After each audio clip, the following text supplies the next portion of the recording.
everyone. Thanks for being here. So grateful. Of course, we get to have another webinar. I'm always so excited for this. But before we begin anything, may I scan all of you?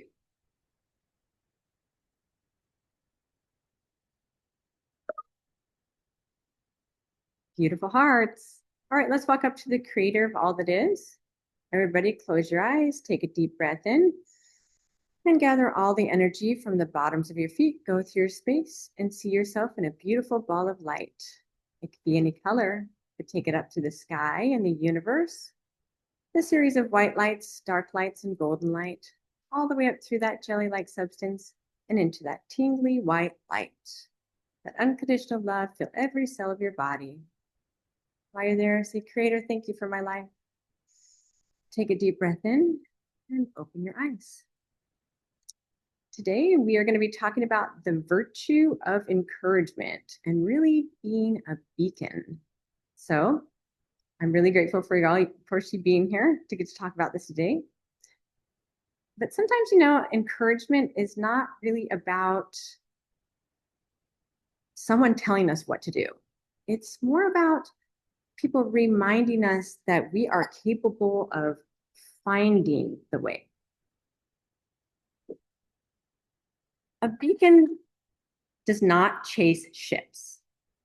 It simply shines. And when that water is dark and uncertain, that light reminds you that directions still exist. And tonight, it's really about becoming that light yourself. How many of us have sought encouragement outside of yourself?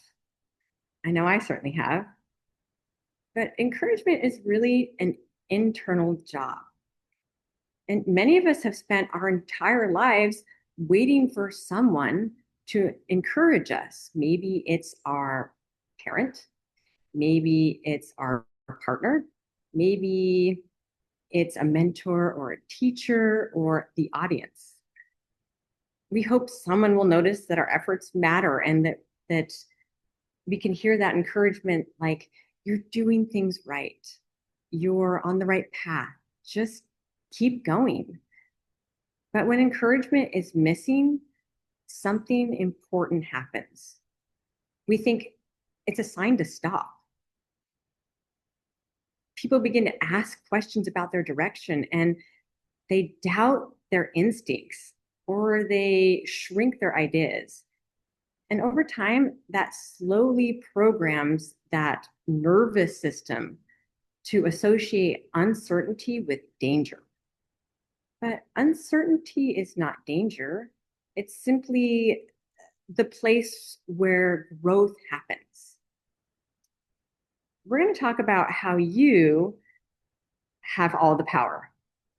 And encouragement is not just something that you receive, it's something that you generate within. And once you understand that patterns run underneath or inside your mind, that's where awareness begins. Because most people believe encouragement is something external, something from praise, validation, recognition.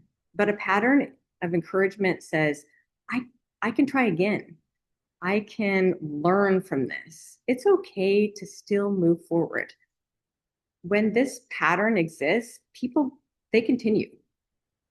But when it's missing, that brain starts building other patterns like doubt, hesitation, withdraw, asking for permission or waiting for it. And they just stop. And encouragement interrupts that loop. It reminds the mind that movement is still possible. My son is so cute, my youngest one. I have two of them, but he calls me every morning these days because he has started a regimen of lifting weights. And when he calls, he goes through that. He knows that I went to school for that. And when he calls, he talks about how good he's doing, but he's nervous about going into the gym. Of course, if you haven't done something that you know how to do, and from the past you've had maybe some hard experiences, you're going to be a little hesitant to go in and do those things. Well, he knows that as a mother, he can call me for that encouragement at any time. So he calls me up, he puts me on his phone, and for nearly an hour, maybe for the last week or so, he's been having me on his Zoom and had me give him the encouragement of what he's needed to move forward to lift his weights, telling him he's done a good job, having his form, because he knows that it's going to allow him to move forward until he reaches that stage that he can give it to himself like he does in all these other situations. And I believe that we do the same thing. But encouragement doesn't remove difficulty. It removes that belief that difficulty means stop. So think about a time in your life when something or someone encouraged you. Maybe they believed in you way before you believed in yourself. Or maybe they simply said, keep going. You could do this. You're closer than you think. Those moments can change someone's entire life. But here's something even more interesting. When someone receives encouragement enough times, eventually something shifts internally. They begin to self-generate it themselves instead of needing someone else to say it, just like my son. You can do this. Their mind begins to say, I've done hard things. I can figure this out. This is the moment when encouragement becomes an internal operating system, is the best way to say it, instead of that external dependency. If you look at your patterns of encouragement and how they were built, strengthened, and repeated, can you see how they showed up automatically for you and how you responded when you needed them?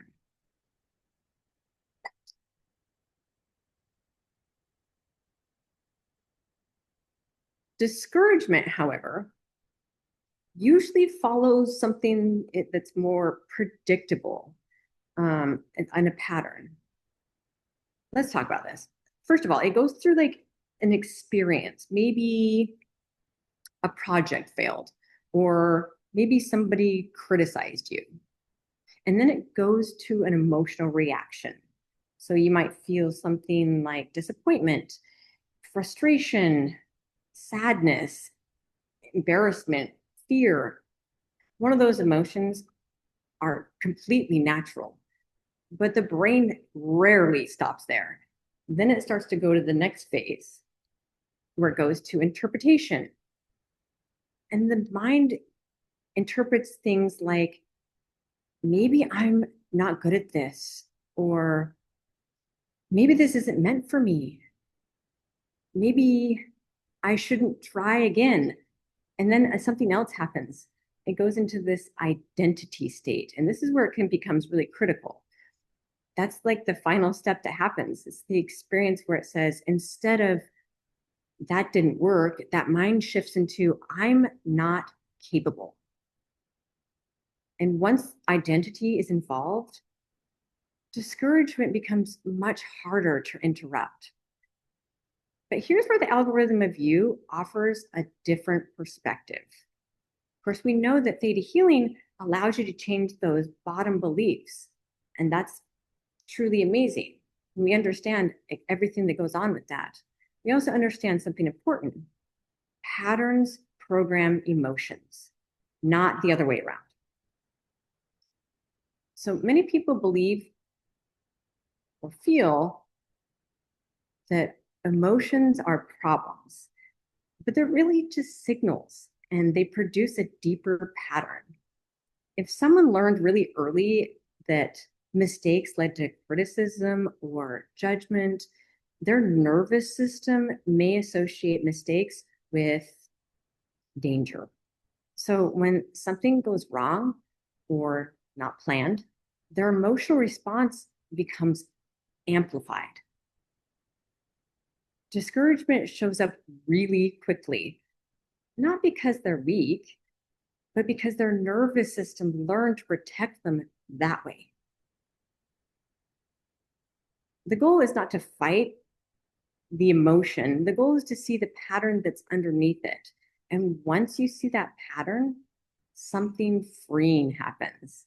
You gain the ability to choose a different response. That's awareness. Now let's talk about becoming your own beacon. Does everybody know what a beacon is?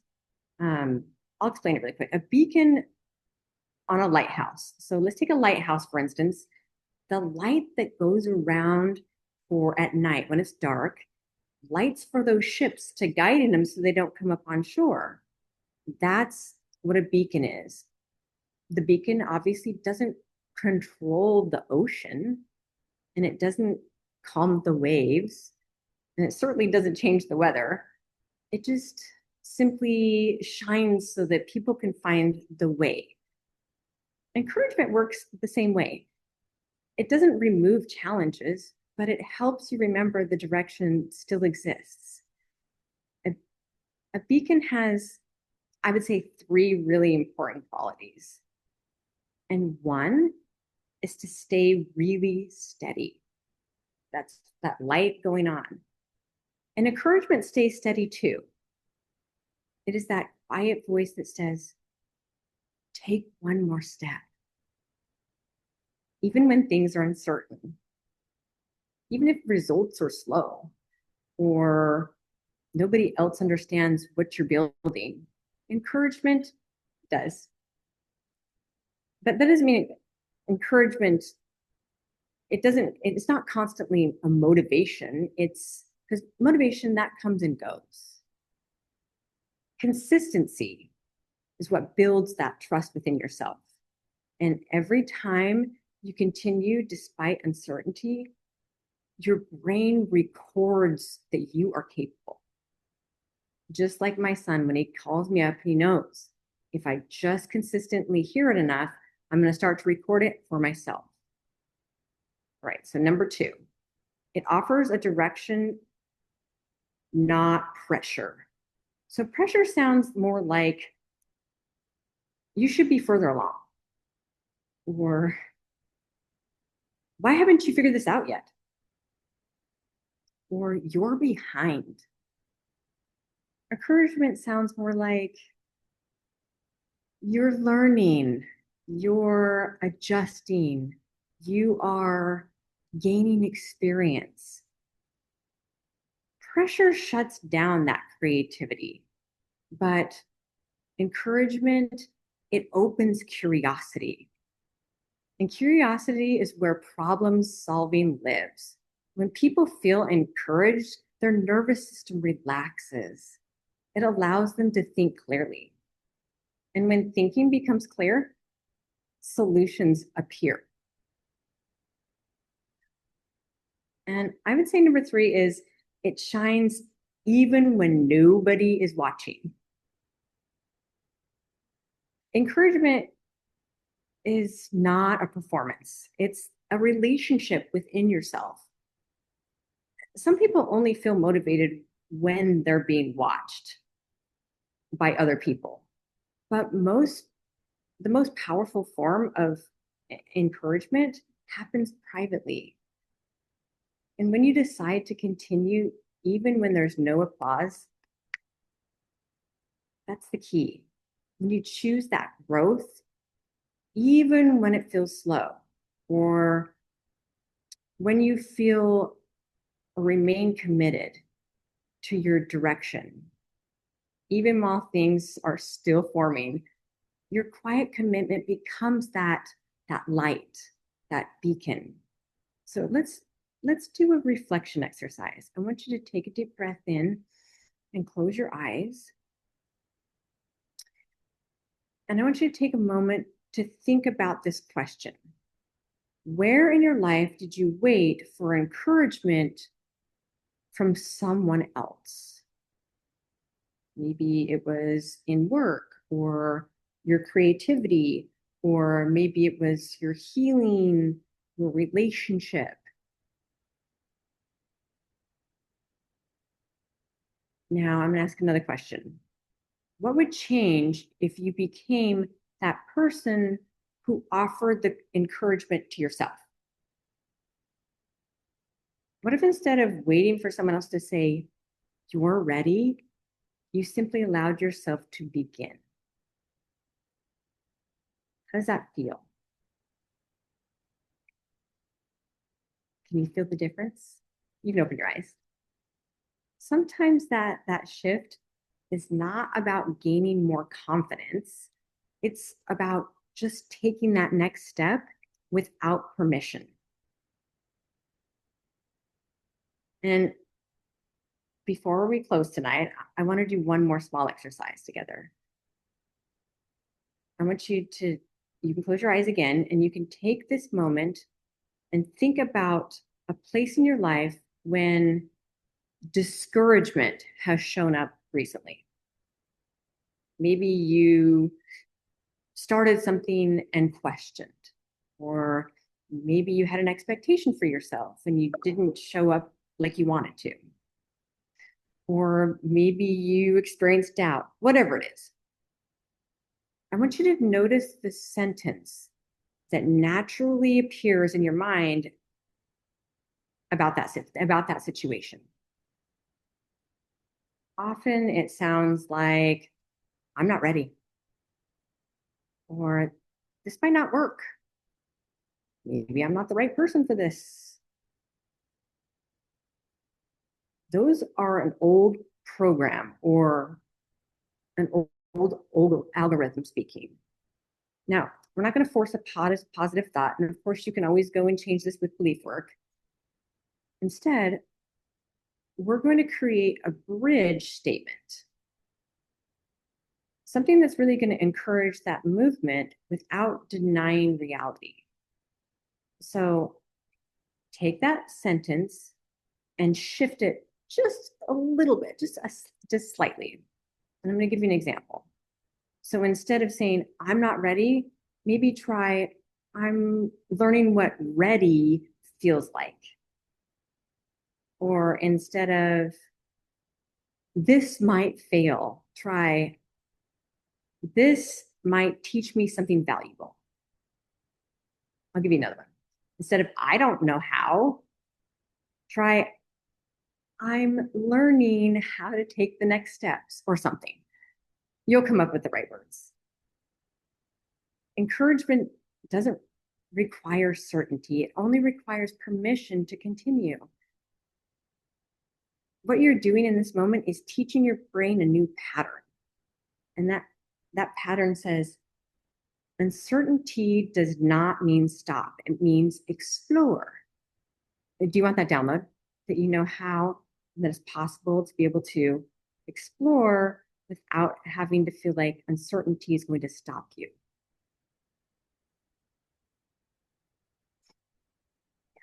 It's a good one. And every time you do this, you strengthen that virtue of encouragement.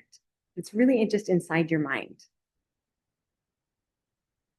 Encouragement it's not about pretending that things are easy.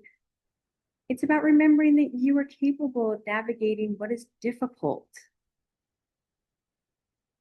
A beacon does not control the ocean, but it helps people remember where they are. And sometimes that reminder is enough just to keep moving forward. Tonight, I hope you leave with this one simple knowing that you already carry that light that you've been looking for. You're it. And the moment that you begin to trust that light, you stop drifting and you really just begin navigating. If this resonates with you, I invite you to explore the deeper workings of Algorithm of You, because we learn how to emotional patterns shape and our decisions with relationships and directions in life. And when you understand your own algorithm, encouragement stops being something that you search for. It becomes your generator.